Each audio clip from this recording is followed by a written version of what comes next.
નમસ્કાર, જય હિન્દ, જય ભારત. હું યુવરાજસિંહ જાડેજા. સૌરાષ્ટ્રની સૌથી મોટી યુનિવર્સિટી એટલે કે ગોઠવણ યુનિવર્સિટી, માફ કરજો, સૌરાષ્ટ્ર યુનિવર્સિટીની એક ઘોર બેદરકારી અને ઘોર લાપરવાહી સામે આવી છે. જી હા, આથી થોડા સમય પહેલા સૌરાષ્ટ્ર યુનિવર્સિટી અંતર્ગત BA સેમ 6 ની એક્સટર્નલની પરીક્ષા લેવામાં આવી હતી માર્ચ 2025માં, અને માર્ચ 2025 ની જે પરીક્ષા લીધી હતી એનું રિઝલ્ટ આજથી થોડા દિવસ પહેલા સૌરાષ્ટ્ર યુનિવર્સિટીની વેબસાઇટ ઉપર પ્રસિદ્ધ કરવામાં આવેલું છે.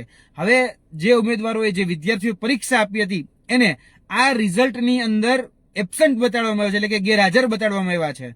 જોવા જઈએ તો આધાર પુરાવા સાથે વાત કરીએ. આ છે ઉમેદવારોની હોલ ટિકિટ. એ હોલ ટિકિટમાં તમે જોઈ શકો છો કે ઉમેદવારે BA સેમ 6 એક્સટર્નલ માર્ચ 2025માં આની પરીક્ષા આપી છે. આ જેના પ્રશ્નપત્રો છે, પ્રશ્નપત્રોમાં એ તમામ જે ઉમેદવાર છે એ ઉમેદવારોની તમામ જગ્યાએ હાજરી પણ બોલે છે, અને ત્યાં નિરીક્ષક છે, નિરીક્ષકની સાઇન પણ બોલે છે. અને આ જ ઉમેદવારને જોવા જઈએ તો આજથી થોડા દિવસ પહેલા જે રિઝલ્ટ સૌરાષ્ટ્ર યુનિવર્સિટી દ્વારા પ્રસિદ્ધ કરવામાં આવેલું છે, એ પ્રસિદ્ધ કરેલા રિઝલ્ટમાં આ ઉમેદવારને એબસન્ટ બતાડવામાં આવ્યા છે. હોલ ટિકિટની અંદર આ વિદ્યાર્થી પ્રેઝન્ટ છે અને રિઝલ્ટની અંદર આ વિદ્યાર્થીને એબસન્ટ બતાડવામાં આવ્યા છે. આવા અનેક લોકો સાથે આ રિઝલ્ટની અંદર ચેડા કરવામાં આવ્યા છે. જોવા જઈએ તો આ ભાઈ જે છે એમાં historical study of sculpture of India આ છે, આ વિષયની અંદર આ ભાઈને એબસન્ટ બતાડવામાં આવ્યો છે. ખરેખર હોલ ટિકિટની અંદર આ ભાઈએ પરીક્ષા આપી છે. આ પરીક્ષા જે હતી એ પરીક્ષા હતી 3/4/2025.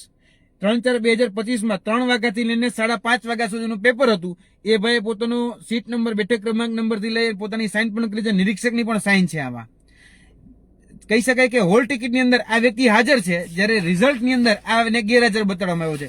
એ જ રીતે બીજા વિદ્યાર્થીઓ સાથે પણ આવું જ થયું છે, જેમાં હોલ ટિકિટની અંદર જે છે એ વિદ્યાર્થી પ્રેઝન્ટ છે, અને જ્યારે રિઝલ્ટ પ્રસિદ્ધ કરવામાં આવ્યું છે ત્યારે આ વિદ્યાર્થીને એબસન્ટ બતાડવામાં આવ્યો છે. એટલે આ ઘોર બેદરકારી અને ઘોર લાપરવાહી છે સૌરાષ્ટ્ર યુનિવર્સિટીમાં ફરી એક વખત સામે આવી છે. જોવા જઈએ તો અમે સ્પષ્ટપણે માંગણી કરીએ છીએ કે આના પાછળ જે પણ જવાબદાર લોકો હોય એની ઉપર તાત્કાલિક એક્શન લેવામાં આવે. જે પણ જવાબદાર એજન્સી હોય એ એજન્સી વિરુદ્ધ પણ એક્શન લેવામાં આવે, અને તાત્કાલિક ધોરણે આ વિદ્યાર્થીનું રિઝલ્ટ સુધારી, જેમાં એ પ્રેઝન્ટ છે એમાં એના જે પણ માર્ક થતો હોય માર્કને પ્રસિદ્ધ કરી અને વિદ્યાર્થીઓને જે કનડગત પડી રહી છે, વિદ્યાર્થીઓની જે કહી શકાય મુશ્કેલી પડી રહી છે, એનું તાત્કાલિક સમાધાન લાવવામાં આવે એવી અમારી સ્પષ્ટપણે માંગણી છે. જય હિન્દ, જય ભારત.